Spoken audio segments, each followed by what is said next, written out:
Tibetan or? Yes. Okay. And Ye Dharma, essence of dependent origination mantra.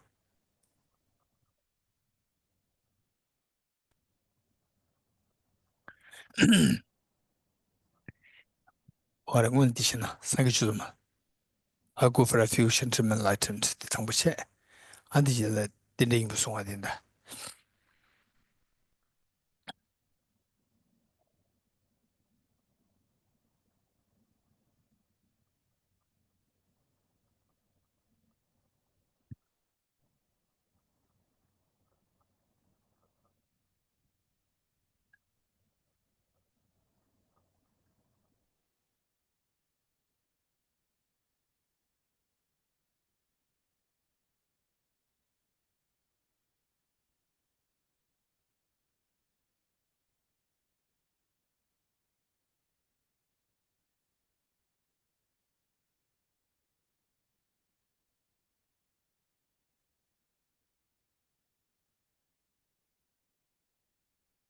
Okay, first we'll do the Sangachuma.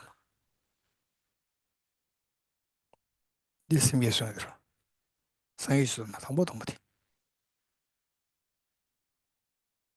Okay, okay. First we'll recite the Refusion Bodhicitta verse 3 times, then followed by the essence of dependent origination mantra 3 times. So every time we recite this, it's a reminder for you, a reminder for myself, all of us, to see how much we can reflect on meanings. The way the meanings are reflected versus meanings not reflected, there's a stark difference. When meanings are reflected, but the verses are said, you build a habit. But then it's a positive, it's a good habit. But with the meanings reflected, then the transformation takes place. So this is the whole purpose of our doing this practice. Reinforcing the visualization of all the Buddhas and Bodhisattvas in the space in front of us, as well loving, caring, and embracing. And all the other sentient beings with you. I go for refuge and am enlightened to the Buddha, the Dharma, the Sangha. By my accumulations or practice of giving and so forth, may I become a Buddha to benefit all sentient beings. I go for refuge and am enlightened to the Buddha, the Dharma, the Sangha. By my accumulations or practice of giving and so forth, may I become a Buddha to benefit all sentient beings. I go for refuge and am enlightened to the Buddha, the Dharma, the Sangha. By my accumulations or practice of giving and so forth, may I become a Buddha to benefit all sentient beings. Sangye Shuzma. Di kanda, this must scroll it. Scroll it. Sangye Joda Zoge Chonam La Chanju Pardo Dani Kyapsu Che Dage Jinso Kebe Tsonam Chola Benjir Sangye Dubare Sho Sangye Joda Zoge Chonam La Chanju Pardo Dani Kyapsu Che Dage Jinso Kebe Tsonam Ge Chola Benjir Sangye Dubare Sho Sangye Joda Zoge Chonam Chanju bardo dane gyabso che dage jinso kebe sonamgi chola penjere sangye drupare sho. Essence of Dependent Voice Mantra.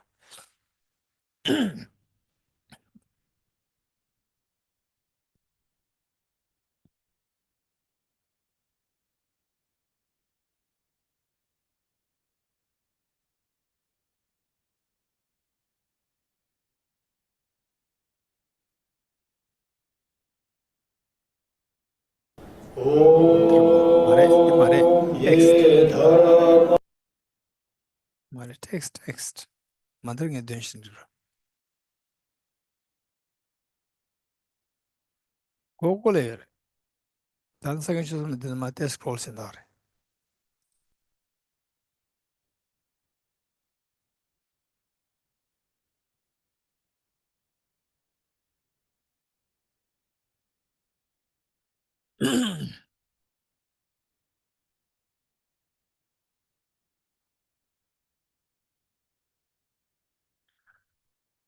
Om ye dharma hetu prabhavam hetum te sham dathagato yavatat te sham chayo niroda Evam Bhati Mahasharmanaye Swaha.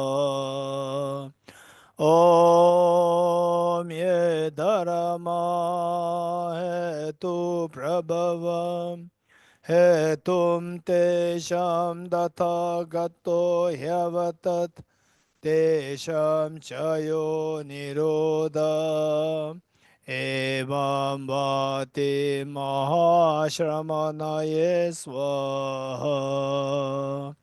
Om Ye Dharma Hetu Prabhavam Hetum Tesham Dathagato Hyavatat Tesham Chayo Nirodha Evam Bhati Mahashramanaye Swaha. Meaning of the mantra: all phenomena arise from causes. The causes are taught by the Tathagata. The cessation causes as well is taught by the great seer.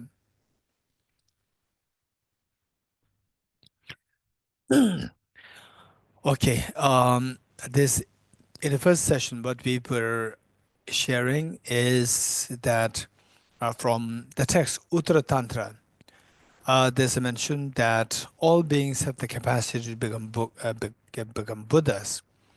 And what the reasons given is that the first one is that the Buddha's activities, the Buddha's compassionate activities, they spread the across all sentient beings forever. The ultimate reality of all phenomena, particularly the ultimate reality of the Buddha's mind and the ultimate reality of the mind of the sentient beings, there's no difference. It's the same. Um, and everyone has the seed of perfection, seed of awakening, Rig, the seed of awakening. Therefore, everybody has the essence of the Buddhahood. So this is what is indicated, and the in this respect, we need to really understand what is meant by the Buddha nature, and this is a hope for all of us to eventually be freed from all our miseries. And when you go through difficulties, when you see the family members going through difficulties, your friends and so forth, it's extremely painful. And yet when we come to know the Buddha nature, how this Buddha nature is a reality, it's not just a story. And that too we can experience it, number one, then we can the rationally we can explain this and experience this. So everybody has the full capacity, everybody has the same nature to become Buddha. So for example, that we can think of is that imagine that we go to say a shop to buy statues. So you see the statues of Jesus Christ, you see the statues of the Mother Mary, you see the statue of a demon, statue of a flower, the flower, sculpture of a flower, and so forth. We naturally will pick up the statue of Jesus Christ, statue of Mary, statue of Buddha, and so forth, and we will leave aside the statue of the demon. But if you come to know that all these statues, the basic material is the same. All the statues are made of diamonds. So although we see them superficially different, but deep inside they're all made of diamonds. Likewise, the Buddha is somebody who we respect so much. Buddha Shakyamuni, His Holiness the Dalaï-Lama today, we respect them so much. And then we tend to look down upon others, the people who are, creating domestic violence, who are creating wars. When we see all these things, we see that these are very nasty people. But deep inside, everybody has a Buddha nature. Everybody's like the basic fabric of everyone is like made of the Buddha nature or the diamond. And where we fail to understand this potential within us, then this is known as ignorance. Where the ignorance outcome is only miseries. So therefore, to know this Buddha nature, presence of Buddha nature within us, this gives us such a hope. And then the say we have gone through difficulties, mistakes. Yes, we all make mistakes in life. For example, in the school, we tend to make mistakes, and in school we sit for exams, we don't score 100%, which means that there is something there which we don't know. What we don't know is the ignorance. So we have some the as the ignorance, but this ignorance is not the true nature of mind. So for that, we need to understand what is known as the Buddha nature. So what is that Buddha? What's the true nature of the mind? The example that the particularly here, those who are new to this teaching, what I will share with you is like say like a dirty water, a dirty water, like our mind, which is so defiled, and we easily get excited, easily get sad, easily become angry, and easily feel attached to. Attachment is a weakness. Anger is a weakness. And attached to weakness is because that, for example, say, if I tell you that whose mind is weaker, say a cheesecake is there, and the say two people both like cheesecake, and then you tell them that don't eat the cheesecake for the next 7 hours or 5 hours. Don't eat it. Just keep it next to you. And they say once somebody cannot resist it, somebody can resist it. Just then grab at it. Another one resist it. So if I ask you who has a stronger mind, there's a natural person who can resist. That is a stronger mind. So say the attachment is where involuntary pull because of the weakness of your mind. But this is not your true nature. If the weakness of mind is not your true nature, somebody says you stupid, and then they say for two people that you two are stupid. Person A can easily become irritated. Person B can become very calm, remain very calm. Again you are the state of the weakness. Person A demonstrating the weakness because you are involuntary, you are easily affected by the stimulus. What's easily affected by the stimulus is known as weak. For example, say the two persons go in the crowd, and one person, your arm is fractured. So if somebody touch it, instantly you could feel the pain. But the other person with the normal arm, somebody touch, hit, still no pain, which means that that person is strong. So where you are affected easily, that is a sign of weakness. So these emotions like attachment, anger, particularly these two are nothing but a sign of a weakness. And then the ignorance, attachment, aversion, and ignorance. Ignorance is weakness because we don't know the reality. While the reality is out there, we don't see that. This is our ignorance. So, with this mind, they say that the limitations and the weaknesses, they are not your true nature. Your true nature is extremely beautiful. So what is that like? This true nature also referred to as the Buddha nature. So where, say you become enlightened, you become a Buddha, but remove all the mental dirt. So then usually what's the problem?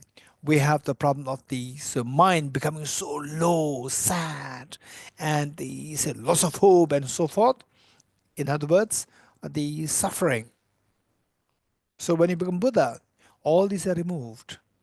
And then, see where we crave for good things they externally. Why? Because if I get the cheesecake, I'll be happy. If I get a good house, I'll be happy. So these are the stimulus. And what you're actually expecting is the happiness inside.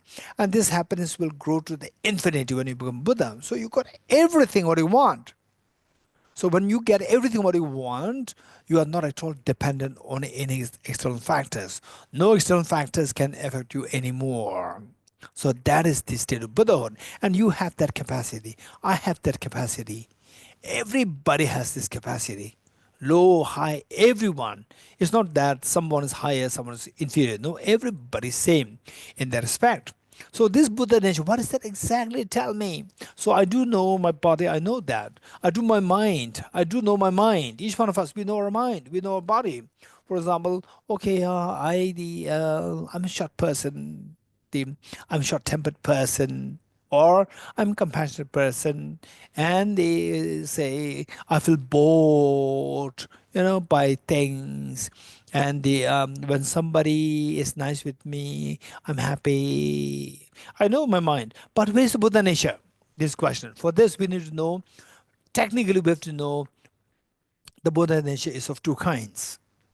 Technically speaking, Buddha nature is of two kinds. One is known as the natural Buddha nature, and the other one is known as proliferating Buddha nature. One is the natural Buddha nature, and the other one is the proliferating Buddha nature. And the so one after knowing, knowing the Buddha nature in the context or with the help of examples, you get some idea or some clue what the Buddha nature is like. Then you have to go into the technical aspect of the Buddha nature and relate this to what, when this Buddha nature becomes manifest, what will be the outcome when you become Buddha. So in what way these, for example, apple seed, you plant it expecting apples to grow. What apples will they grow into when this seed manifests fully? So for that, I like to share with you what is known as the non-examples of the Buddha nature, given in Uttara Tantra. Okay, 9 examples given. These examples we contemplate, then naturally we'll feel very close to that the Buddha nature is a reality. And then we go into the technicalities. Okay, the 9 examples given of the Buddha nature explained in the Uttara Tantra, or the Sublime Continuum in English. Sublime Continuum, the text composed by Arimathriya. The first one is that it says is like the Buddha statue in a withering lotus. So from outside, we see that the lotus is withering lotus. It is just drooping, and you don't see any value in it. But when you open it, you see that there's a Buddha statue inside. So we see the withering lotus is an example for our body and the mind, which is so fragile. We can become sick very easily, and just with the COVID, you talk to somebody else instantly, you contract COVID. This is what happened, and the extremely sad how fragile our body is, like a withering lotus, and our mind is even more fragile. Somebody said you're stupid, and instantly you become angry, and so this is how fragile our body is, our mind is. But these are like the lotus petals. So inside it, there's a Buddha statue. There's a Buddha nature inside. Wow, that's amazing. That makes sense. Yes, I classified myself earlier, when I was their age. So there are 3 or 4 of them there. When I was the age, I used to have a very flexible body, very agile. Not, I wouldn't say too flexible, but agile body, which of course the immunity was way stronger in my 20s. Now the body is withering, getting older in 50s. So the point, and then gradually 60s, gradually 70s. This is reality. So the body is okay now. Say the earlier in my 20s, or all of us. How many of you had that experience when you're in your 20s, or when you're particularly in your 20s, or late teenage, or in your 20s? People, when you are like, what is that? When you're age 5 or 6, everybody say you are cute, and everybody tries to pinch your, face like this. How many had that experience? Yes, hands. How many had that experience? Yes. Ostaj, you have that experience? When you were a little boy, everybody said, oh, cute boy, then if somebody pinches you like this, right? Now nobody does it, right? Even if I request somebody, hey, please, people say, you're cute. Right? People will say, stay away from me.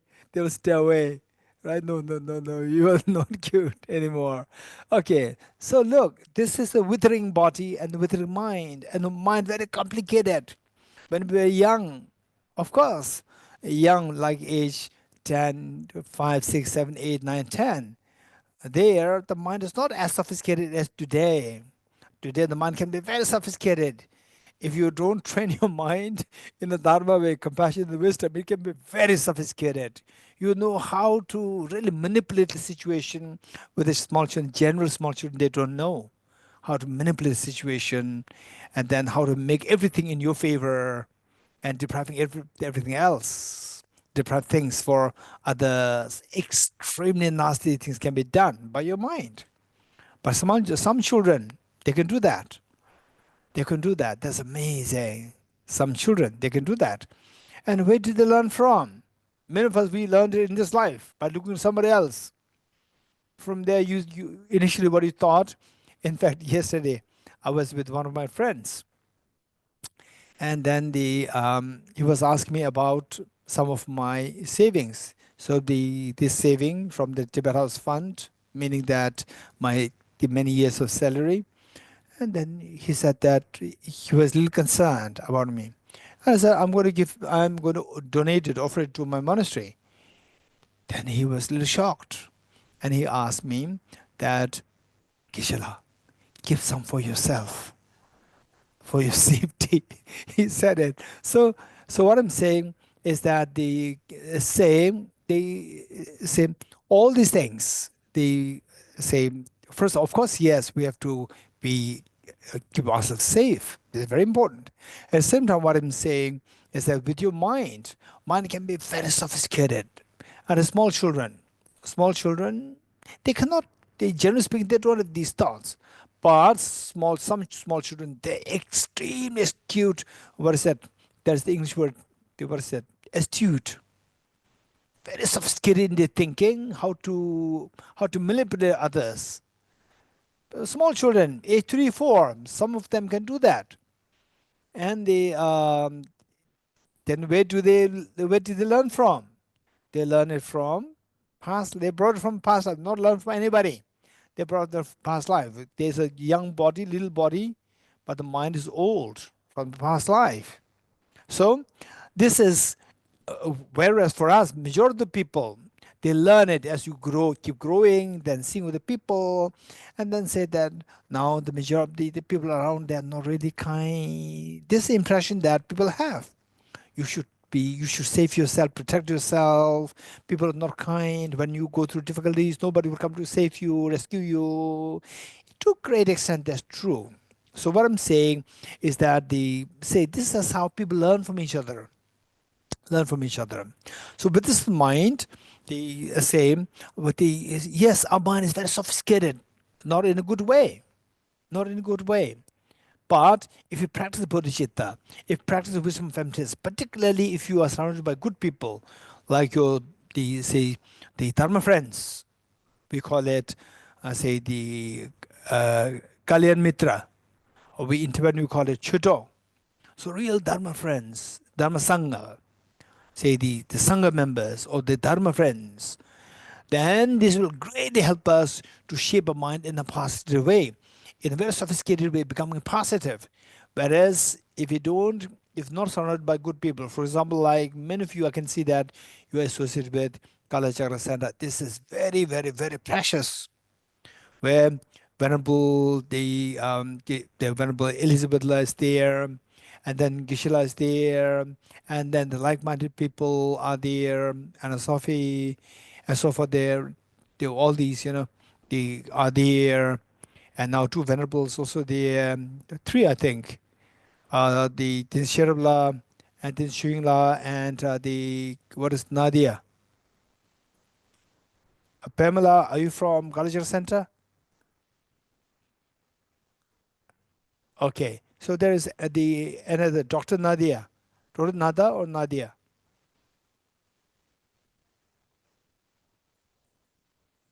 Teacher. Yes. What is her what is her name? Tenzi Vassel? Yes, Tenzi Vassel. Yes. Nadu. So Nadu. Natalia. Nadu, yes, yes. Nadu. Yes. So now the Venerable Tenzin was there. Yes. So what I'm saying is that to be surrounded by with this is so precious. So precious to be surrounded with good people. So this is what we have to create ourselves. So they say try as much when you have more spare time and try to be associated with Kalachakra Center. Go there, be of some service and do some, altar work, cleaning. So your mind is constantly being shaped. It's not that you are doing service to the Kalachakra Center. Your mind is being shaped. For example, say even for me, when everyone come here, we're seeing the altar. We have a beautiful Buddha, very huge Buddha statue which came from the one Sri Lankan, the abbot, who so generously offered to Tibet House and sent them all the way from Malaysia to India. So every time we come here, I make prostration, and then mainly for myself, for my own progress, shaping of my mind, and then meanwhile to also set example to the younger ones. And sometimes the younger ones, they see me prostrating, they think it's a monks who should do that, and the other people, the young ones, should not do. Well, younger ones they can do later. This is sometimes the impression that the young ones have. So I have to remind them, you also have to die. You also have to want happiness. You have to make prostrations. So this is what I have to. They remind them, and also I remind myself. So what I'm saying is that create this environment. This is so important. Okay. So having said this, the reasons given is that Buddha's divine activities or the altruistic activities just exist all throughout the space and in time for all sentient beings, not only for Buddhists, not only for Bodhisattvas, but for everyone, whether you're Buddhist, non-Buddhist, male, female, rich, poor, or they say the nice, the young or old. No, everyone is same. One. Number two, that we all have this seed of perfection. No matter how the body and mind we are weak, we all have this Buddha nature. So that is the first example given was that it is like our Buddha nature is like the Buddha in the withered lotus. Then number two example given is the honey in the midst of the bees. We don't dare to go close by the bees, close to the bees. The bees will sting us. But inside, although the bees resembling what's the sting us, but inside the bee there is the inside meaning. So you go in deeper into where the bees was just into the what do you call this bee honeybee, what's that, hive, beehives. So at the core inside, there's the honey there, honey. So honey is example of your Buddha nature, and the bees which sting others is the metaphor of a body and a mind. And then next one is grain within husk. Grain. Grain is so precious for our living. We take for granted the grains. And it is said that on the planet Earth, the first grain that came on the planet Earth was on the rice. This was what is being believed. So therefore, rice is considered very auspicious rice. But outside is covered by the husk. And the husk is not eatable. But inside that is the eatable. So outside, we see that is we have all limitations, getting older, sickness, aging, death, and mentally so easily upset, fear, anger, attachment, all these things are there. So these are like the husk, and inside there's the beautiful, delicious, the nutritious grain there. The Buddha nature is there. The next is gold inside filth. Say for example, in the garbage. In the garbage, you say, "Oh, it stinks. It's the garbage." We don't even go closer by them. But deep inside there's a gold there. So we are like the garbage. Our body, our mind, they are like the garbage, and inside there's a beautiful Buddha. The next is the treasure in the ground, under the ground. For example, they say, many of us, including myself, many of us suffered from poverty. And say, for example, in the 100 years ago, 200 years ago, and like 1,000 years ago, majority of the people of the world, they lived through poverty. And it is through this technology that things became very more prosperous. Not that something, because things become easy. For example, in the olden days, 1,000 years ago, 2,000 years ago, even the kings and queens, they did not have the privilege of using the heating systems. They don't have cooling system. No, they use the human fan. Human fan is not effective at all, and they don't have the privacy because these fans, they're watching you. What are you doing? Whereas the fans that we have now is so efficient, and they will not watch you. What are you doing? They will not watch us, right? You can just relax easily. They'll not watch us. So these are the privileges we get all because of the technology, not that we are richer. The wealth-wise is the same. Whatever we have today was there. So some are unearthed, some are not. Some are just there, not used. That's it. But due to technology, things are made easy. So, the things that, for example, says somebody is suffering from poverty, and imagine that underneath the bare floor, underneath the floor, there's a thatched roof, and it's leaking, and the wind can actually blow the hut. But underneath the floor, ground, there's a treasure. And as long as you don't know the presence of that treasure underneath you, you are a beggar. The moment you uncover this treasure, to discover that there's a treasure underneath the ground, you are no more a beggar. Perhaps you are the richest person in France. We never know. So therefore, this exactly. So we are like the beggars. So for example, we want no say the cold in the winter, but the body feels the cold. So we have to bring the external the heater. Our body doesn't have the internal heater. In the summer, we want cold, but the body cannot produce the internal cold. Again, we have to create the AC from outside. So this is how weak we are. We are so poor. But deep inside, there's a treasure. Say, the food, to get rid of the hunger, the food, to get rid of the ill health, good health, everything is there within this treasure of the Buddha nature. It is there. So treasure are in the ground. Sprout arising from the seed. Seed, look at the apple seed. Apple seed, the taste is sour. No, it's a bitter. Its taste is bitter. But although taste is bitter, apple seed, but there is a potential inside to give us the sweet apples. So that potential is a Buddha nature within us.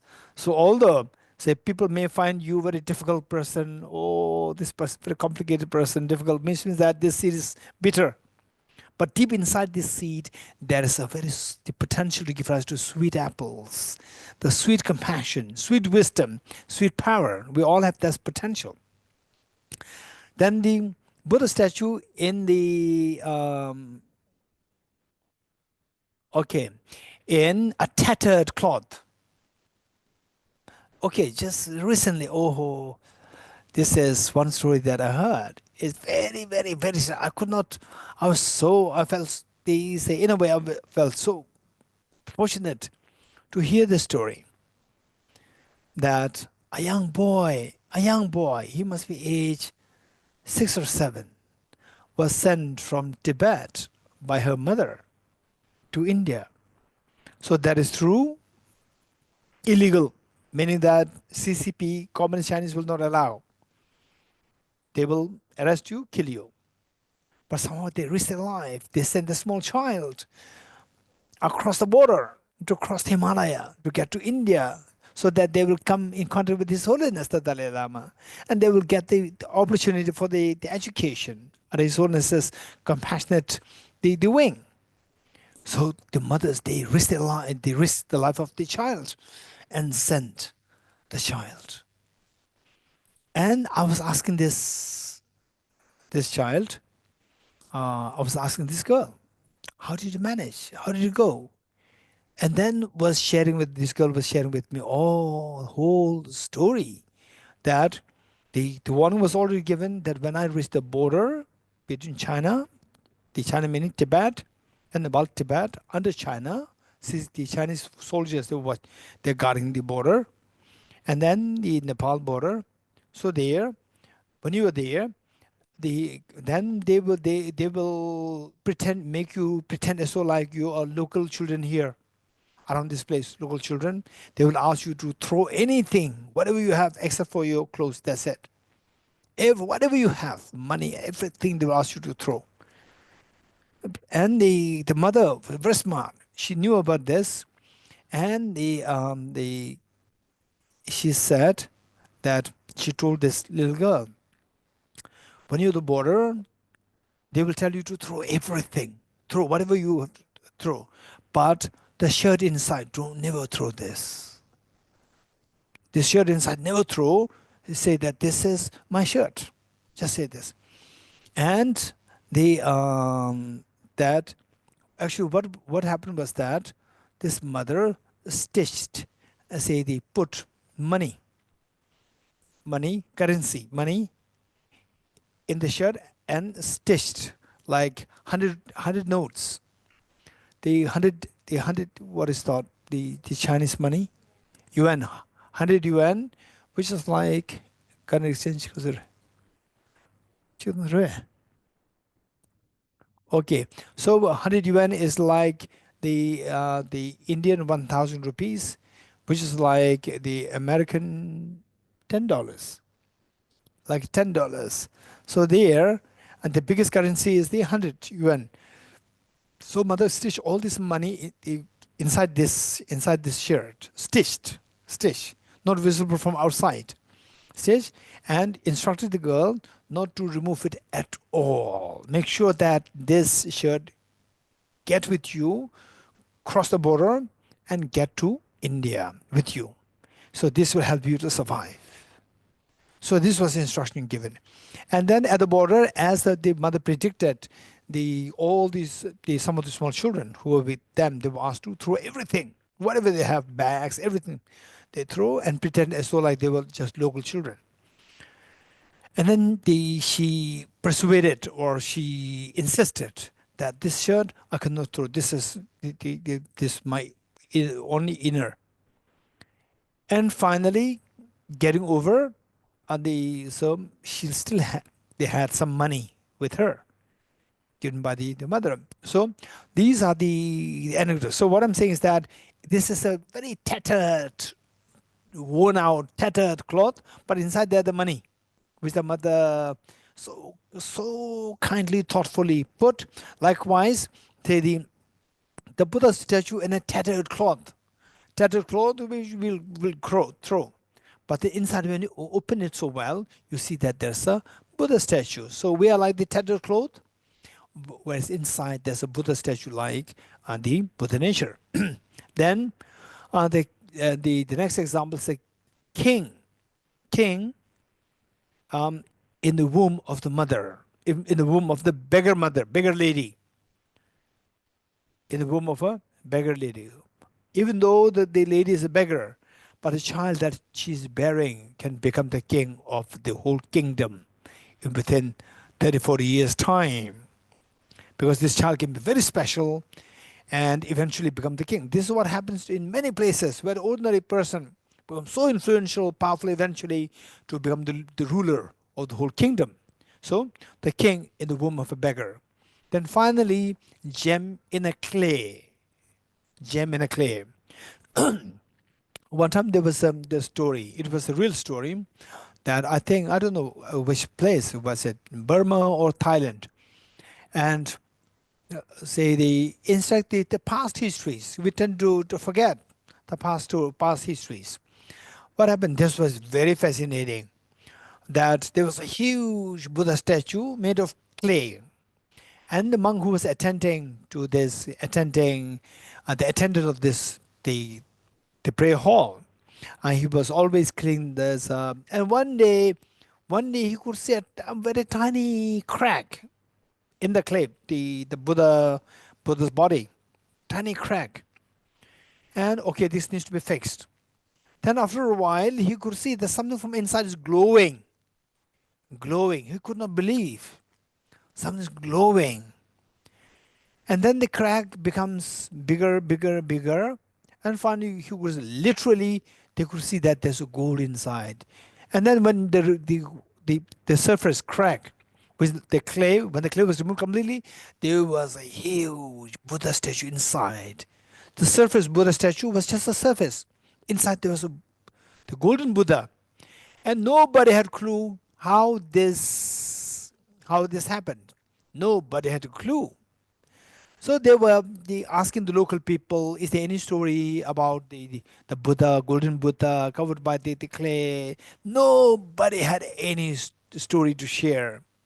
Finally, somebody from thousands of the villagers, nobody had any story to share about this. Finally, somebody said that it was like 100 years ago that the invaders came.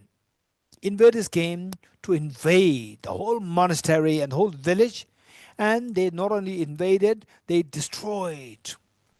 They destroyed all the Buddha statues, and then they at one point that in the monastery, there was a Buddha statue there, so there was no doubt that the golden Buddha statue, no doubt the invaders will steal this, will loot this Buddha statue because it's gold. So what the monks did was that they quickly plastered this with the mud to give an impression this is a mud Buddha statue. And then having done all this demolition, vandalism everywhere, they came to this place. And the monks, they cannot carry this. Because many of the Buddha statues, they carry it to different place, to city. But this one is too big that they cannot carry. So they plastered this with the mud. And then finally, all these, when the looters or the invaders, they came and they were tired of breaking. Finally, they see this as the mud Buddha statue is, and then no point. It's just waste of their time. And again, they left. And then finally, people died. Yes, as normal, people die. Generations change. People die, and the story gradually disappeared. And people who initially were there, they were worshipping this Buddha statue. They were aware that it was golden Buddha, but plastered to protect it from being looted by the invaders. And then still they continued to prostrate. And gradually the next generation came. Next generation, they do not have any story about this. And the third generation came, story disappeared completely. So they had no clue. So from this plastered thing, the inside there's a Buddha statue. So this is like gem or the Buddha in the clay. Okay, Buddha statue in the clay. These are 9 examples. If possible, try to note them down. And try to relate this in a real life, meaning that every day, think about each of these points, and see that, okay, wow, this is amazing. I also have the Buddha nature. I'm like the decaying and the lotus, decaying lotus with the Buddha statue inside. I'm like the honey. I'm like the bees with the honey inside. I'm like the treasure underneath the ground. I'm like the Buddha inside the clay. You think about these, it'll inspire us. Then the next is, once you have these examples all put together, then the next is what exactly is the Buddha nature. Then it takes us to the technical side of this. So 2 kinds of Buddha nature. First is known as the proliferating Buddha nature, and the other one is the natural Buddha nature. 2. What is proliferating Buddha nature? Okay, first let me explain what the proliferating Buddha nature is. The proliferating Buddha nature, by the definition, is the impure mind, or a mind which is not freed from the mental stains. A mind which is not freed from the mental stains. So why a mind which is not freed from mental stains? Our mind, Buddha's minds, they're already freed from mental stains. They are not Buddha nature, they are Buddhas. They're already Buddhas. For instance, apple is not apple seed. The apple seed manifests fully in the form of apples, that is in the resultant state. Whereas the mind which is not freed from the mental stains, that is known as a Buddha nature. This is known as a proliferating Buddha nature. Why this is known as proliferating Buddha nature is that this mind that we have now, say, how many you have demonstrated, say, the compassion, kindness, at least one time in your life? Raise hands. At least one time in your life. Good, good. We have demonstrated compassion. But tell me, what is that compassion like? Say, a compassion to a beggar, compassion to a homeless person. Let's say yes. And then they say, what was your generosity like? You gave 2 euros. 2 euros I can give. Okay, now check. Now see. And I can give 100 euros. Okay. The person, does he really need it? Or does he really need it? Right? Okay. When you say 2 euros, you never ask this. Yes, yes, yes. 100 euros. Okay, is it that he really needs it? He really needs it? You ask question. 1,000 euros? No. Right? 10,000 euros? No way. You're getting it? Okay. So it doesn't mean that you don't have compassion. It doesn't mean that your compassion was not real compassion. No. Compassion varies degrees. 10% compassion. 20% compassion. Compassion varies. It varies. So therefore, now, I'll say if my compassion is just like 10%, meaning that I get 100 euros, no, 10 euros you can give to the beggar, okay, 100 euros, oh, I don't have money, right? And then somehow you open a pocket and the money comes out, right? Okay, what to do now? As I said, no money, but it came out. Okay, what to do? Okay, 1,000 euros? No way, right? 10,000 euros? Are you crazy? So we see that the compassion, say, just my compassion 10%, not 20, 30, 40, 60, 70. And Bodhisattvas compassion, they're like 60, 70, 80, 90 the percent. So how come that their compassion is so sophisticated, very high level, and mine was very shallow? Why? Never mind, you have a Buddha nature. You practice it. You practice it and it'll keep increasing. It keep increasing. Okay, increasing meaning proliferate. Proliferate meaning the multiply. You practice it properly, then this compassion will multiply, because the practice means remove the mental dirt, the stinginess. Remove the stinginess. Remove the selfishness. Keep removing them. As these are removed, then the Buddha nature becomes more and more vibrant, more and more manifested. This is known as a proliferating. Your compassion inside proliferates. It keeps growing, keeps growing. But, say for example, our self-centered attitude, or our self-grasping ignorance, are these proliferating Buddha nature? No, they grow is not good. Self-grasping ignorance grows is not good. So I say the proliferating Buddha nature should be a mind which is not freed from the stains, but having the capacity to grow more and more as the stains are removed more and more. So self-grasping ignorance, if it grows, it's not good. It becomes stronger, stronger, stronger. So self-grasping ignorance, this is not proliferating Buddha nature. But your compassion, your mind in general is Buddha nature, is proliferating Buddha nature. Or say that your mind in the waking state, your mind in the sleep state. These are the proliferating Buddha nature.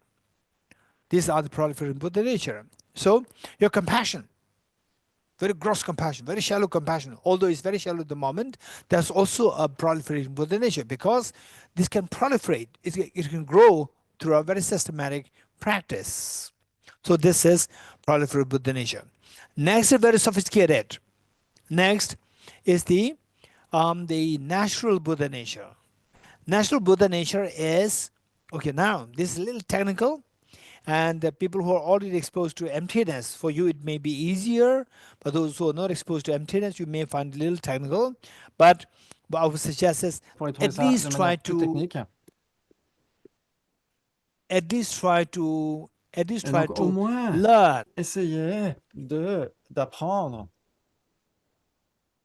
at least try to learn they at least try to learn what we are what is being said here, and then later on just see with the help of say in the center there is Geshe there, and there are many people who the Venerable Elizabeth is there, and Anna Sophie and Venerable Sherla, Venerable Tenzi Chinla, and many others are there. And then Jimbala is there. Jimbala is really, really, really learned, and he can help you. So we see that there are many people who can help you to understand this. So with this in mind, so what I'm saying is that the natural Buddha nature. What is natural Buddha nature? It can be a little technical. So natural Buddha nature is the ultimate reality of the proliferating Buddha nature. Natural Buddha nature is the ultimate reality of the proliferating Buddha nature. In simple terms, emptiness nature of the proliferating Buddha nature is known as the natural Buddha nature. And this is so important, emptiness nature of the proliferating Buddha nature. They're so important because that there are for two reasons. One is that eventually when we become Buddhas, for example, like let's say we're watching a movie on the screen. When we watch a movie on the screen, we saw all different things, good things, bad things, wars, fighting, an act of compassion, generosity, all these things we see on the screen. How many agree with me that although so many diverse things are happening on the screen, but they are nothing but only the lights cast on it by the projector.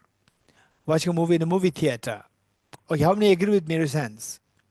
It's just light. And this light put in different forms, then you can see as a very sad movie. You feel so sad, you cry. It's just a play of the lights. Play of the lights. Play of the lights. So when you see that on on level of the lights, we see that what we all triggered the emotional, say the ups and downs. They will all settle down. So in reality, all these diversity that you see in the movie is just absent on the level of the lights. So likewise, the true nature of your mind, the proliferated mind, which determines whether you're sad, happy, or learn, knowledgeable, not knowledgeable, and so forth. This mind, the true nature of this mind is of the nature of the inexpressible emptiness. Inexpressible emptiness. So this inexpressible emptiness also referred to as ultimate reality. So that ultimate reality of your proliferated mind and the ultimate reality of the Buddha's mind, there's no difference. There's no difference. The example that I gave you is the material which made the Buddha statue and the material which made the demon statue. Both are made of diamond. On the surface level, we see that one is Buddha, one is demon.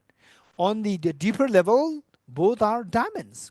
Likewise, the Buddha's mind, and particularly the emptiness of Buddha's mind and the emptiness of our mind, there's no difference at all. There's no difference at all. So when you purify the mental defilements, this Buddha nature that we have, also referred to as the natural Buddha nature, this natural Buddha nature will manifest in the form of the Dharmakaya. When you become a Buddha, will become the Dharmakaya.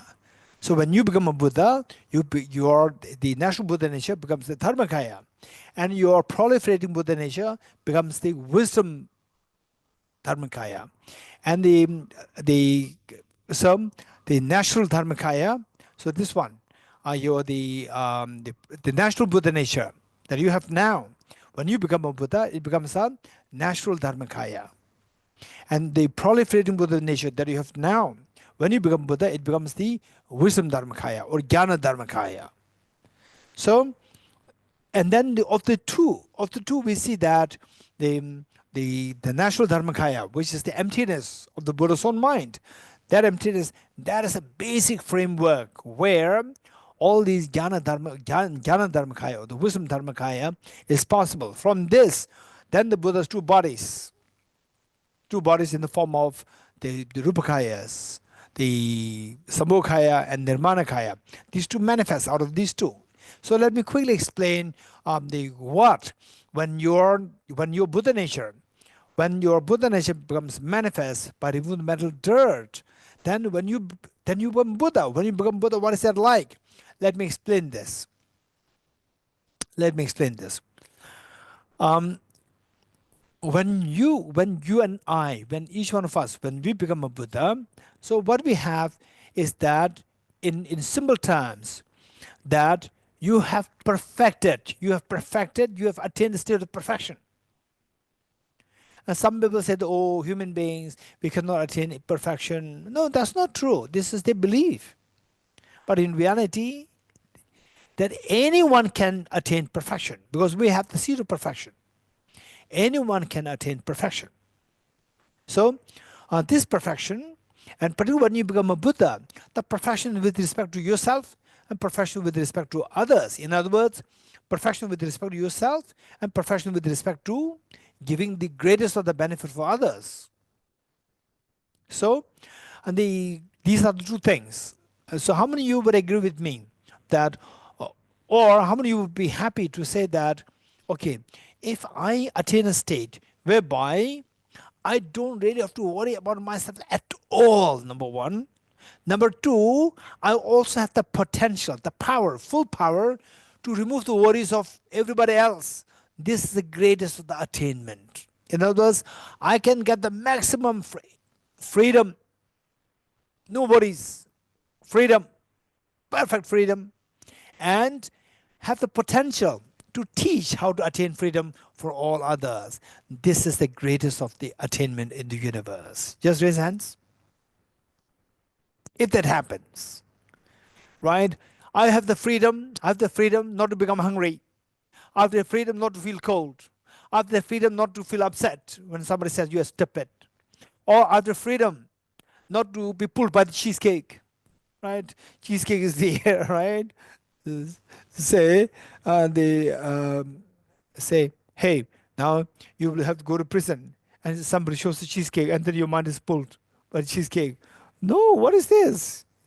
You know, so you are in a big problem in a prison, but then still your mind is glued by the cheesecake. This is a weakness. You have no freedom, no freedom. This small cheesecake is deciding your mind, right? Is a weakness. So, where I have the freedom not to be affected by cheesecake. I have the freedom, but when I say not freedom not to be affected by cheesecake, some of you may feel a little hesitant. Why I'm saying this was that it was many years ago. Many years ago, before because the young boys and girls, before they were born, when I was a little boy. So there, the television, I'm sure that it was the same case in the world. That when the first television came more on the public domain, in the public, the television started to become more coming in the market, and that too very rare. And that was the greatest of the excitement. For sure, I would say that in those days, people can't even imagine a mobile with your own television. Wherever you go, you can have the television. People cannot imagine that. Television said in those days, like 50 years ago, a television, black and white, with everything buzzing sound, white and black dots everywhere, right? This is a television. And even the movies, whatever you're watching, it's not clear. It's just like dots, but still you enjoy. So there was a time, and the fascination was there in the people's mind. And Buddhism, it was the initial stage of the Buddhism spreading to the West. And there was one teacher who was teaching to a group of American people. And these people today, I remember particularly there's one girl, one lady, then she must be a very young girl. And today she must be in her 80s, if not 90s. And she shared this anecdote with me. She said that the first Buddhism movement came to America, and she was there. A teacher was giving teaching, and the teacher said, "Oh, we have to become Buddha for the benefit of all sentient beings, and you will be freed from all suffering." And then she said, "Venerable sir, I don't want to become Buddha." And the teacher was taken aback. Why? And she said, "If I become Buddha, I cannot watch television." You're getting it? This is exactly like if I become Buddha, I cannot enjoy the cheesecake. Which means that our mind is still like a small child's mind after teddy bear, cheesecake. So there's nothing good there. The cheesecake is only telling you, exposing you of your weakness, of our weakness. That I'm weak. I cannot even resist the cheesecake. There's a weakness. There's nothing strong. This involves you just, if I use it a different word, then we'll understand very easily that is a weakness. This involuntary pull. If I say that, oh, I'm attached to cheesecake, I like cheesecake, this looks nice. But other word, if they change the word, is to convey the same meaning, is that the involuntary pull to the cheesecake. Involuntary pull, the word involuntary has a connotation of your weakness. You don't have the freedom to choose not to be pulled by the cheesecake, involuntarily pulled. So involuntary, somebody forced you to work, which means you don't have the freedom. Loss of freedom. Loss of freedom is the actual suffering. So this is it. So with this in mind,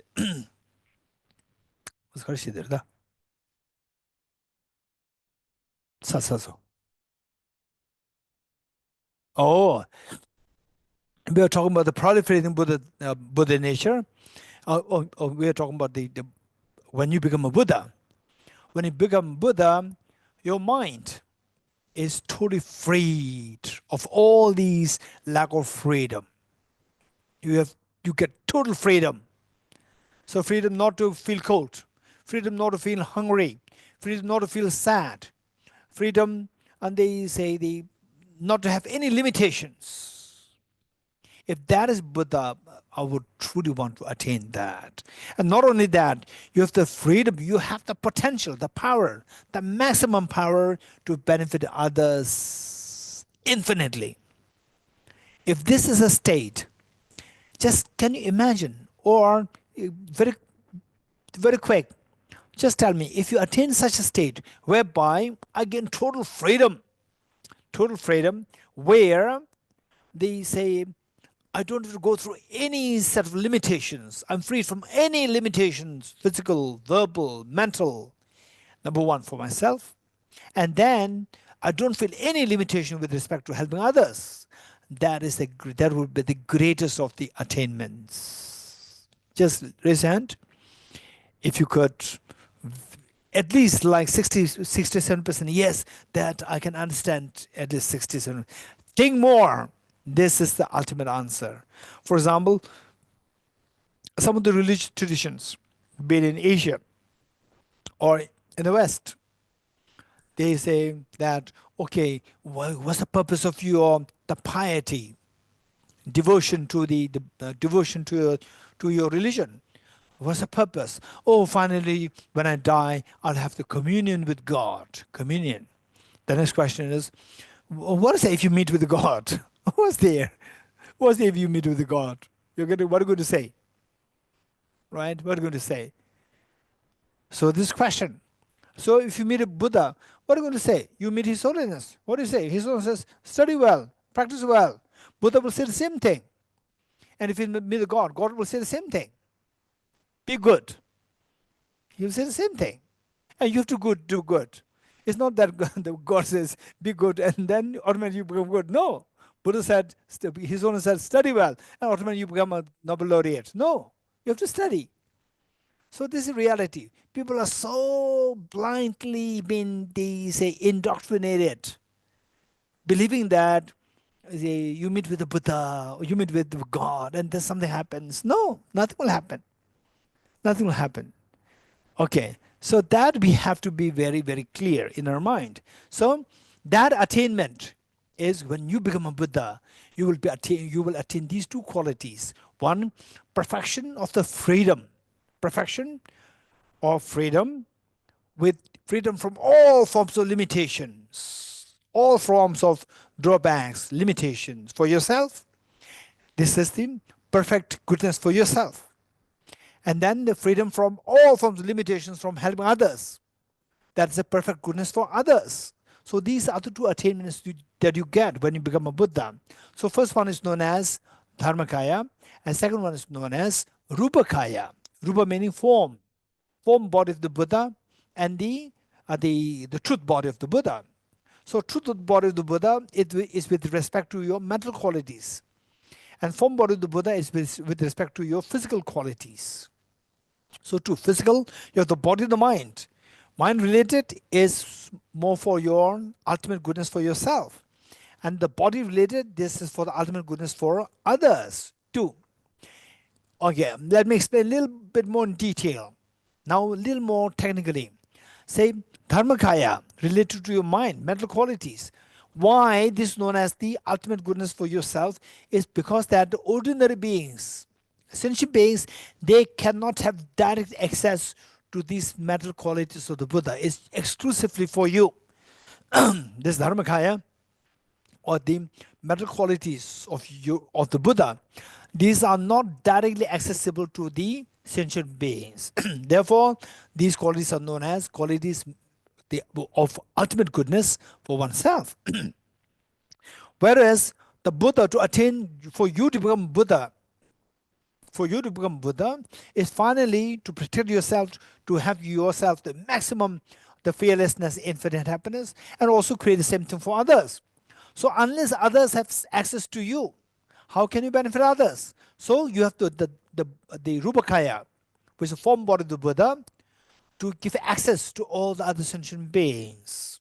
So that is known as the form body of the Buddha. Then your mind manifests in the physical forms.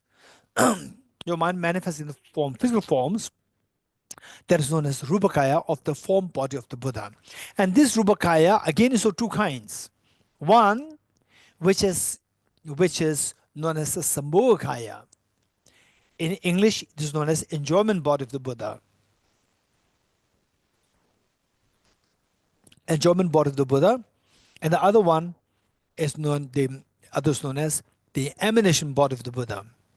Enjoyment body of the Buddha and the emanation body of the Buddha. And what's the difference? Enjoyment body of the Buddha is accessible only to the Arya Bodhisattvas. Let me repeat it. Of the sentient beings, this enjoyment body is extremely subtle, that is accessible only to the Arya Bodhisattvas. Bodhisattvas who reach the path of seeing. Gate, paragate, parasangate, bodhiso. Of the 5 paths, the third one, paragate. Only when somebody reaches the path of seeing. Paragate, parasamgate. So these two, path of seeing, path of meditation, bodhisattvas, there are 2 bodhisattvas. Bodhisattvas on the path of seeing and path of meditation, only they have direct access to the Sambhogakaya, enjoyment body of the Buddha. Whereas the rest of the sentient beings, they cannot have direct access to this Buddha, to the Sambhogakaya. Although Sambhogakaya is the physical form, but it's not directly accessible to people like us. So for us, what is required is the Buddha again, Sambhogakaya manifested even more in the form of what is known as emanation body of the Buddha. So emanation body of the Buddha is accessible to the other sentient beings who are karmically more pure. So this is how when you become a Buddha, you can benefit the beings with the help of the Rupakaya, of the form body of the Buddha, which are of 2 kinds, Sambhogakaya and Nirmanakaya. Sambhogakaya meaning the enjoyment body of the Buddha, which is only directly accessible to the to the Arya Bodhisattvas, and then the Nirmanakaya accessible to the ordinary beings, also to the ordinary beings who have so purer karmic, who have karmic purification, greater degree of karmic purification. So then for the other thing, which is the Dharmakaya versus the Rupakaya, Dharmakaya, which is ultimate goodness for yourself. So this is why, because the mental qualities of the Buddha, they're directly accessible only to the Buddhas, not to the sentient beings. So therefore it becomes exclusively for themselves, for their own ultimate goodness. So within this, we see that there are two.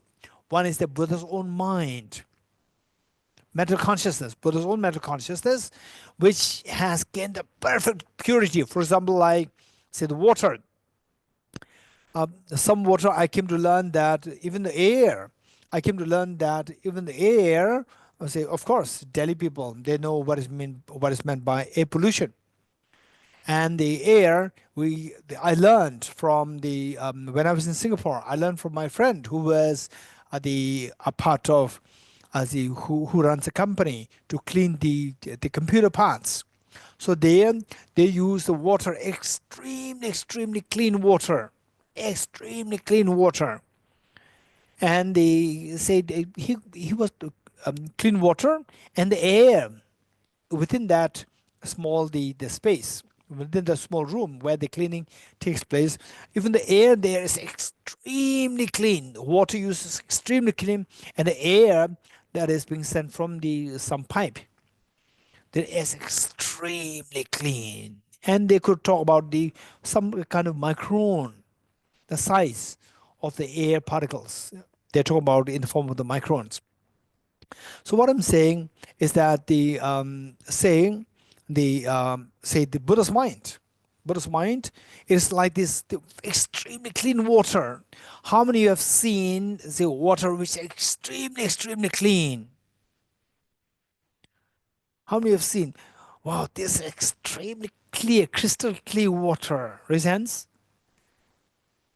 Okay, so in fact, for me, when I was in Dharamsala climbing, that was like when I was a teenager.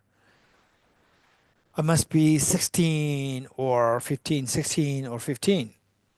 Yeah, 16 or 15, maybe 17. We were climbing the mountain, snow mountain. And then in the middle of the snow mountain, there was some glaciers, and the snow melt, and some water bodies were created, small water bodies created, and the water that I saw there was crystal clear, crystal clear. So this is the Buddha's mind, crystal clear, where all the defilements, complications were all removed completely. Cognitive obscurations, afflictive obscurations, all removed completely. So that is the Buddha's mind. And this Buddha's mind is not directly accessible to the sentient being. So therefore, that is exclusively referred to as the ultimate goodness for themselves, for the Buddhas. So when you become a Buddha, your mind, your mental consciousness become like that clarity. So that is known as the wisdom dharmakaya or the jnana dharmakaya. And the emptiness of that mind is known as the natural dharmakaya. So Swabhava Dharmakaya or the natural Dharmakaya. So these two things are there. And then now, if I would explain, give you like a pictorial understanding of what is that like when you become Buddha, it's like just in the open space. I say you have the farmland and you're planting, you are growing crops. So you need rain. You have to wait for the rain. How the rain is created? So first there is open space. In the open space, then they say the vapors, water vapors. The water vapor, say they start to go in the space, open space, leave room for the water vapors to come up. And the water vapors, they'll become the cloud. They'll become the cloud. And from there, then the open space, water vapor, then the cloud with condensation process, then the rain is showered. So open space is like the Dharmakaya, initial Dharmakaya. Your real when you become Buddha, that is the real Buddha. That allows everything to happen from this open space, the vapor gaseous space to be around. That is your wisdom Dharmakaya. From the wisdom Dharmakaya, then the cloud is formed. That is the Sambhogakaya, which is now visibly seen as a solid cloud there. From the cloud, then the rain showered. That is the Nirmanakaya, or the emanation body of the Buddha. So this, and then the crops grown because of coming contact with the crops. They resemble the sentient beings, particularly the ordinary sentient beings. So this is how you, when you become Buddha, how you're able to get the maximum benefit. And this dharmaka, this space is not altered at all. Whether there's the vapor coming, no vapor coming, the space remains a space. That is non-wavering at all. So that dharma, it says that the Buddha is not wavering from the dharmakaya. Not wavering from the dharmakaya, you attain the ultimate, the goal of the dharmakaya. From there, then you manifest yourself in different forms, different the Buddha forms like Shri Kalachakra, Shri the Guya Samaja, Shri Vajrabhairava, Aramanjushri, Aravalokiteshvara, Aretara, Hevajra, and so forth. All the manifestations arise from this space of the Dharmakaya. Okay, so this is about the four Buddha bodies, or the 5 Buddha bodies. When your Buddha nature, it becomes when the Buddha nature, all the mental defilements are removed from your mind, and the Buddha nature becomes manifest completely. Now, before I wind up this class, or this the 2-session program, I'd like to quickly touch on one area, which is really technical, but if you pay attention, will be very important for us. And don't think that it's difficult. It's not difficult. It's only a matter of paying attention. Say that now we talk about the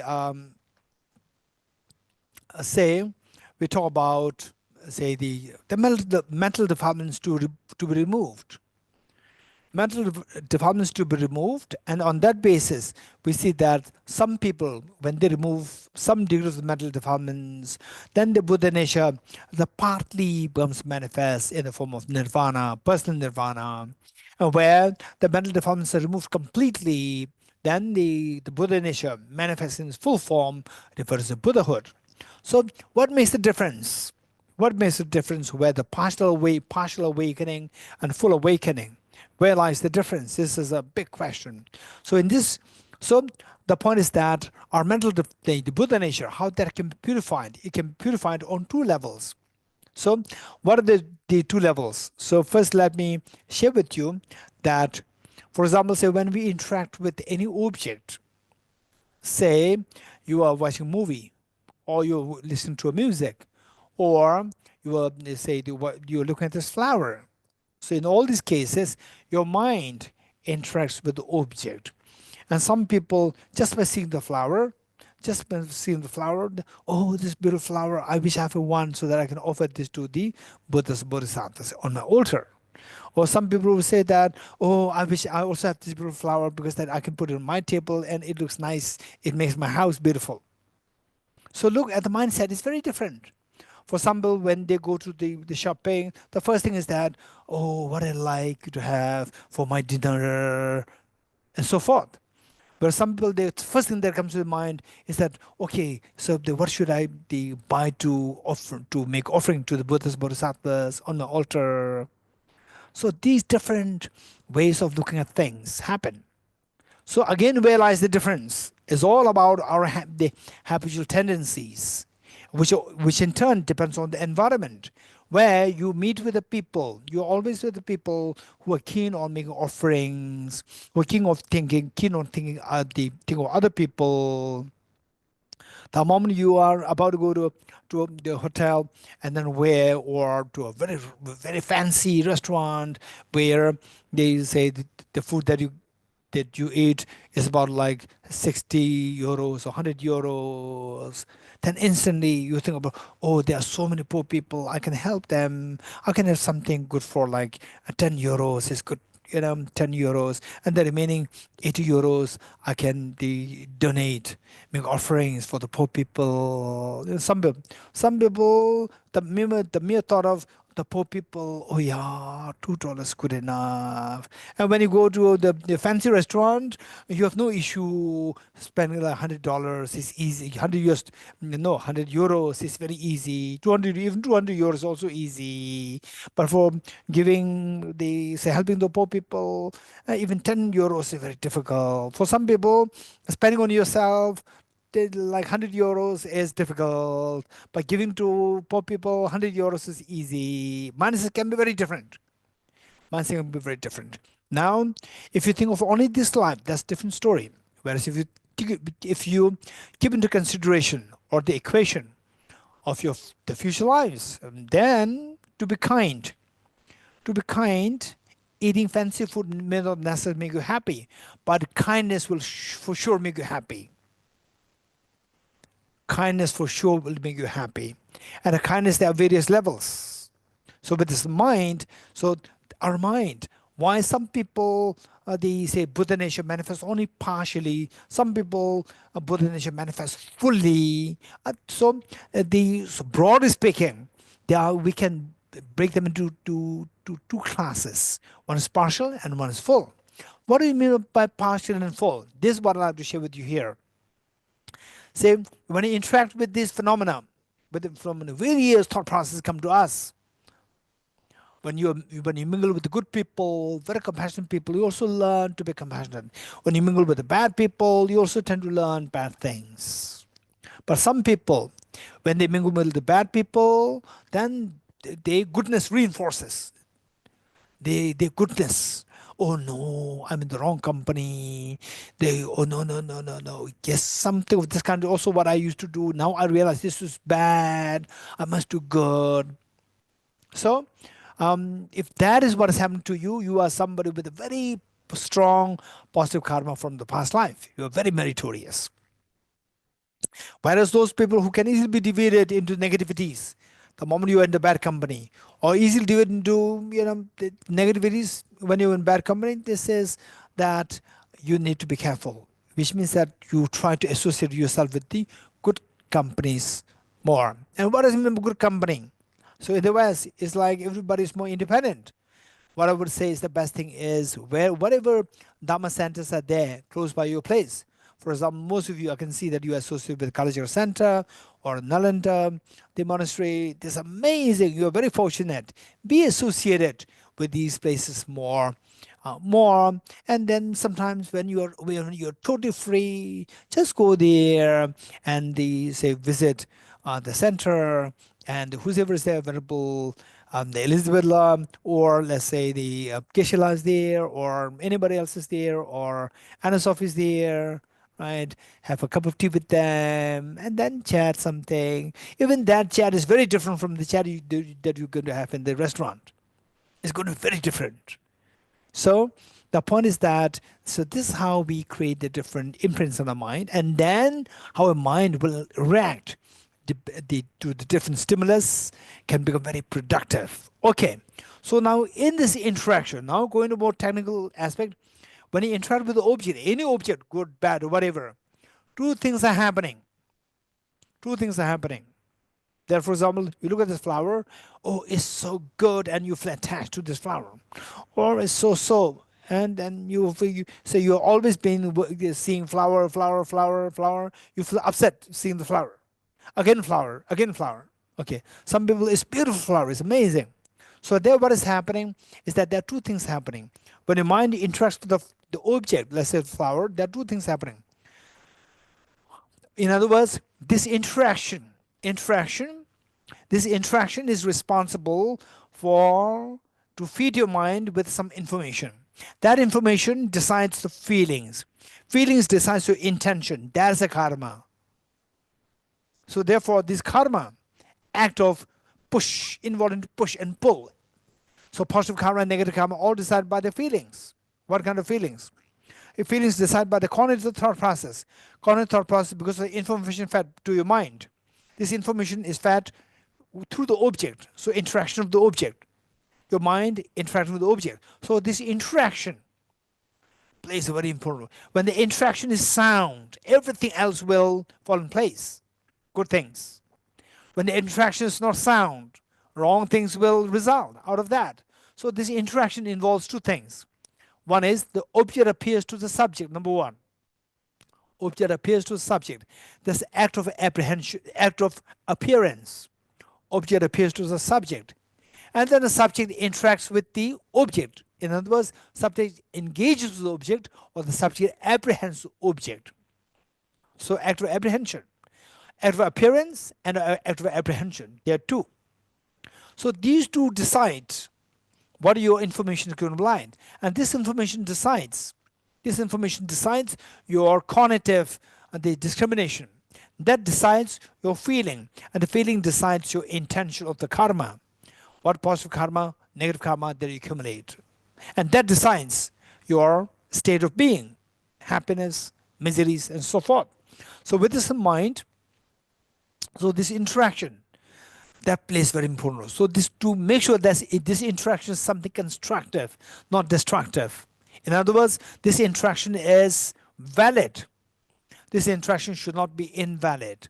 So valid, invalid, it is all based on the appearance of the object and the apprehension of the object. So invalid appearance and invalid apprehension will result into miseries. Valid apprehension and valid appearance of the object results into nirvana and initially as the happiness while in samsara, and nirvana and Buddhahood. So what is that? What is that appearance and the apprehension? So mistaken appearances, they are very difficult to get it off. Mistaken apprehension, they're relatively easier to be gotten rid of. Mistaken appearance and mistaken apprehension. Mistaken apprehension is easier to be gotten rid of.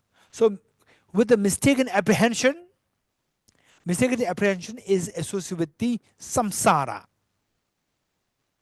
So unless we get rid of the mistaken apprehension, we cannot get away from samsara. So when we get rid of mistaken apprehension, for example, like let's say that you go to, so now in the winter, you have a snowfall and you put on the blue glass. A small child seeing snow for the first time, put the blue glasses on. Small child, oh, this is snow. The mother says, this is snow. Oh, I see, the snow is blue. But the mother was, no, snow is white. No, it's blue, because the child is seeing snow for the first time and putting the blue glasses on. And the mother said, no, this is white. You remove the blue glasses. Oh, I see, this is white. Now the mother puts the glasses back to the child. The snow appears as blue, but the child will not say the snow is blue. So snow appears as blue, there's mistaken appearance, but the child will say the snow is white. The child will not apprehend the snow as white, snow as blue. So apprehension is removed. Apprehension of snow as blue is removed, but the appearance of snow as blue is not removed unless the glasses are removed. So of the two, removing the mistaken apprehension is easier. In other words, mistaken apprehension is grosser in comparison with the mistaken appearance. So mental defilements, there are two, gross and subtle. Gross mental defilements are referred to as the afflictive obscurations, and subtle mental defilements are known as cognitive obscurations. And in short, the gross mental defilements are associated with the mistaken apprehension of the object, and the subtle mental defilements, also referred to cognitive obscurations, they are related to the mistaken appearance of the object, particularly mistaken appearance of the object as objectively real, and a mistaken apprehension of the object as objectively real. So these two, when you remove the mistaken apprehension of the object You remove the afflictive obscurations. Then you attain nirvana, but not Buddhahood. On top of that, when you remove the mistaken appearance, you remove the content obscurations. Then all the mental deformities are removed and you become a Buddha. Okay, I will stop here and I may entertain some questions if you have. Anna Sophila? Yes, Venerable Geshe. I may ask some I may entertain some questions. You may.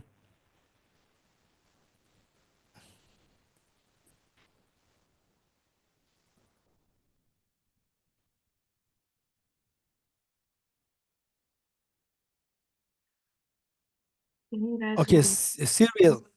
One question from Cyril. Yes, thank you for the teachings, dear Geshe. So I would like to know about Sambhogakaya. What is it? Because in some practices, it is related to the speech of the Buddhas. So I would like to know if it is the speech of the Buddha or if it is something else, like I don't know, something else. Okay. Sambhogakaya, the generally speaking, it is translated as, in Tibetan it is known as Longzhi Dzogbeku, Longzhi. Longzhi is more loosely translated in English as enjoyment body of the Buddha. So, say in the tantric context, in the context of tantra, say the Longzhiba, to enjoy, say how the sentient beings enjoy the Buddha's the benefit is primarily the greatest of the benefit the sentient beings can get from the Buddhas is the Buddha's speech. Buddha's speech. Even if the Buddha flies, the sentient beings see the Buddha flying, they'll just say, wow, that's it. But they don't get anything. But when the Buddha taught the wisdom through his speech, then the sentient beings thinking changes. And because of this, ignorance is removed. And then they attain the enlightenment. So therefore, that is, in the tantric context, it is referred to as the speech, longzhi, which means enjoyment that is related to the speech. But the overall speaking, that is the enjoyment body of the Buddha or the Sambhogakaya, it refers to the aspect of the body part of the Buddha or the form body of the Buddha, which is directly accessible only to the Arya Bodhisattvas, not to the other sentient beings. Okay, next question.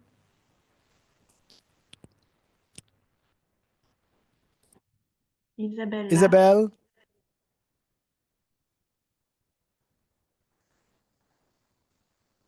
Isabel, your mic is off. Oui, oui, excuse-moi. Donc, quand l'appréhension est erronée, donc on la supprime, enfin on comprend, quand on l'élimine par l'étude, le raisonnement, lorsqu'on finit par comprendre que ce qu'on voit, ça n'est pas la réalité, enfin si j'ai bien compris, mais ne plus voir le bleu à ce moment-là, enfin toujours dans l'exemple de la neige, est-ce que c'est ce qu'on appelle une réalisation directe? Est-ce qu'il faut être Bouddha pour ne plus voir le bleu?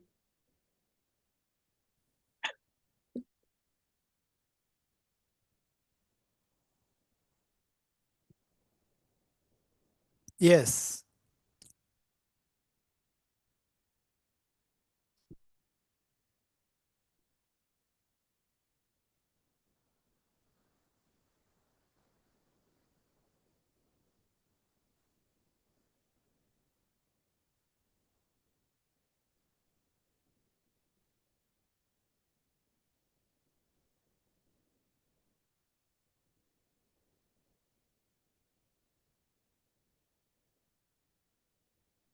Okay, that's good. Thank you. This is a good question. Okay, so I made it very quick. So these things, if to be explained and thoroughly, it'll take minimum like few sessions. So I just in few seconds I said it, and Isabel, you picked up the very complicated part. So what is that example? Say the child puts on the blue glasses, then see the snow for the first time. Wrong appearance. Oh, the snow appears as blue. And then the child also believes that the snow is blue. So wrong appearance, wrong apprehension both. Then the mother says, no, no, no, no, the snow is white, it's not blue. Child says, no, it's blue, I can see that. Then the mother removes the glass, and then, oh yeah, that is not blue. That is okay, okay. Better I would say, put it not to confuse.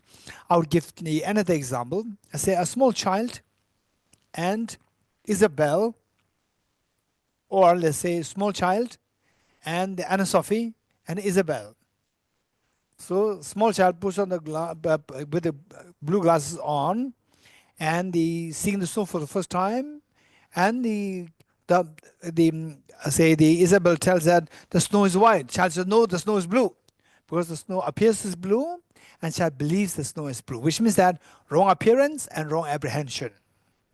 Then the Anna Sophie comes with the blue glasses on, and Anna Sophie, hey Anna Sophie, the snow appears as what? It appears as blue. Is it blue? She says, no, no, it appears as blue, it is not blue. So there's a mistaken appearance, no mistaken apprehension. Mistaken apprehension is removed because she doesn't believe that the snow is blue. Now Isabel, without the blue glasses on, snow does not appear as blue, no wrong appearance, and she does not also believe the snow is blue.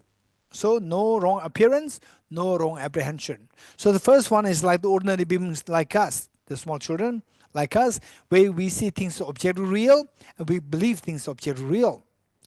Dream is real, dream appears as real, and we believe the dream is real. Then in the second case, like Anna Sophie, where somebody realized emptiness already, but they are yet to become Buddhas. So for them, when they see other things appear as mistaken, but they don't apprehend them as object real. They don't have the misapprehension of the object as object real. Then with the Buddhas, like the Isabel, the things don't appear as object real, no wrong appearance, no wrong apprehension both. So that is when you become Buddha. So remove the glasses, that is like when you're Buddha. Yes. Okay, next question.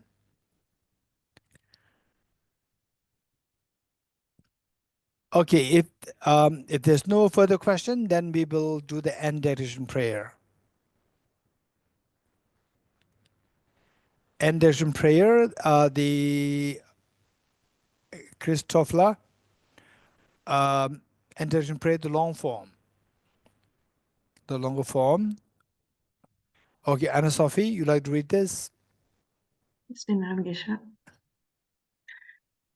Okay, before Anna Sophie reads this, let us dedicate the merits that's gathered out of these two sessions, whatever we have learned, whatever merit that we accumulated, whatever wisdom that we've gathered, let us these be dedicated to the long life of His Holiness the Dalai-Lama, the true source of joy in heaven and so on this earth, that his wishes be fulfilled, and that His Holiness has an extremely good and healthy long life for the benefit of all dear sentient beings. And let's also pray that all these great learning centers of the Theravada tradition, the Chinese tradition, and the Tibetan tradition, within Tibetan tradition, Sakya, Kagyu, Nyingma, Gelug, all these great learning centers, may they thrive in the activities of study, reflection, meditation, and may all the great teachers, they have a very good and healthy long life for the benefit of all human sentient beings. And let's also pray that all the Dhamma centers such as Kalachakra Center and any genuine Dhamma centers such as Kalachakra Center in the world, may they thrive in the activities of the study, reflection, meditation of the Dhamma, and all the beings, all the members there, particularly who are like Venerable the Elizabeth La, who have been selflessly working for the center. May all they thrive. May all they have a long life, healthy, and their Dhamma practice be very swift and be successful. And all the members likewise have the grow in the Dhamma practice. And let me personally dedicate matters that's gathered, that each one of you attended this teaching today. May you soon see the dawn with your own practice, with your own the effort that you put in your practice, study, reflection, meditation. May you soon see the dawn, the wisdom of emptiness and bodhicitta by awakening, and which will help awaken this Buddha nature fully to become Buddha for the benefit of sentient beings. May you soon see the dawn of these two the bodhicittas within you.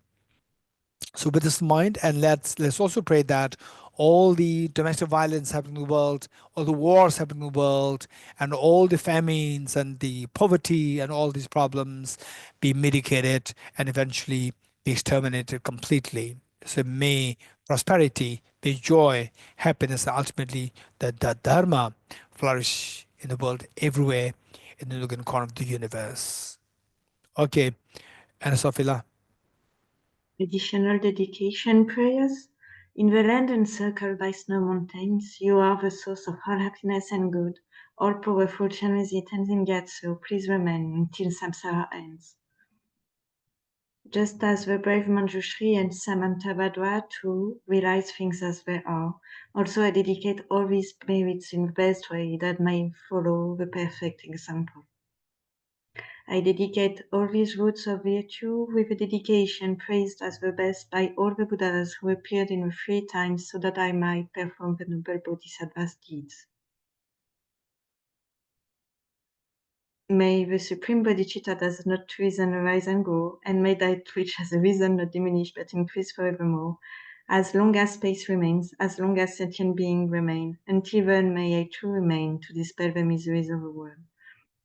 Due to the merits of these virtuous actions, may I quickly attain the state of a Guru Buddha and lead all beings without exception into that enlightened state. I dedicate the merit thus given toward the realization of the deeds and the prayers of all the Buddhas and Bodhisattvas of the 3 times into the upholding of the Dharma of teaching and realization.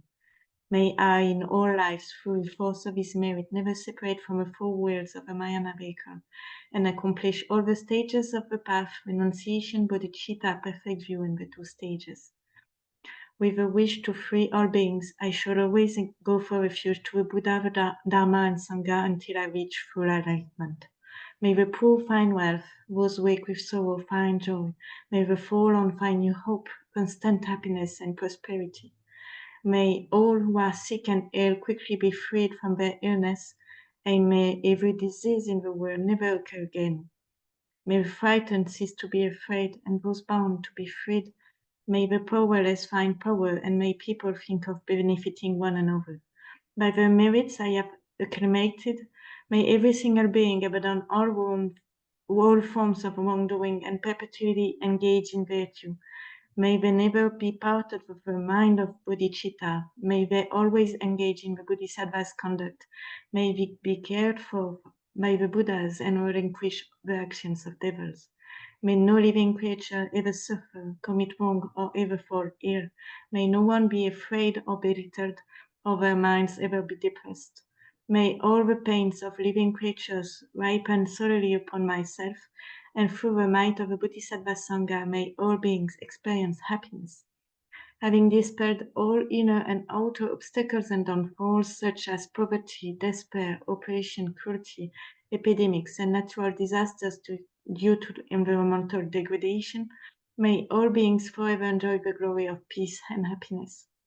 Inspired by wisdom and compassion, today in the Buddha's presence, I generate the mind of full awakening for the benefit of all sentient beings. I go for refuge to the triple gem. I confess the negatives individually. I rejoice in the virtues of all the beings. I hold the precious Buddhahood in my heart. By the power of practicing and supplicating to you, may all be free from sickness, poverty, and conflicts, and may Dharma and the auspiciousness proliferate in all the places where we abide. The path of the union of emptiness and compassion is lucidly explained by the protector of both the Dharma and the beings of the land of snows. You are the lotus holder, Tenzin Gyatso. We supplicate you that your wishes are fulfilled spontaneously. May the operations of evil thoughts and deeds, of the negative forces of humans and non-humans who harbor malice through perverted prayers against the teachings of the Buddhas, be totally vanquished through the power of the truth of the three jewels. By the dependent realization of a profound sentientness and of appearance and emptiness, together with force of the great compassion of the three jewels and the power of the truth, and through the virtue of the infallible law of karmas and their fruits, may this truthful prayer of ours be unhindered and quickly fulfilled. May the teaching of the beneficent one till world's end be unshaken by the winds of evil thoughts. May it always be met by innumerable beings who find conviction in the teacher by understanding the teaching's true nature. May I never falter even for an instant to uphold the excellent way of a sage, which illuminates the principle of dependent origination through all my births, even giving away my body and life. May I spend day and night carefully reflecting, by what means can I enhance this teaching achieved by the Supreme Savior through strenuous effort over countless eons. In all my lives, never separated from a perfect goose, may I enjoy the magnificent Dharma by completing the qualities of the stages and the paths. May I quickly attain the state of Vajradhara. Throughout my future lifetimes, may I always be guided by Arya Manjushri and be able to uphold the Dharma in general and the teachings of dependent origination in particular, even at the cost of my life.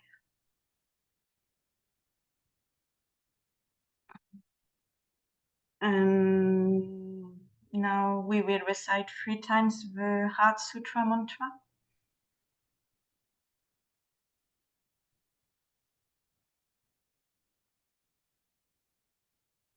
Tayata Om Gati Gati Paragati Parasamgati Bodhisattva Tayata Om Gati Gati Paragati Parasamgati Bodhisattva Tayata Om Gati Gati Paragati Parasamgati Bodhisattva. Thank you, Venerable Geshe. Thank you, Christopher. Thank you, everyone. And we might make free prostration with Venerable Geshe if you want.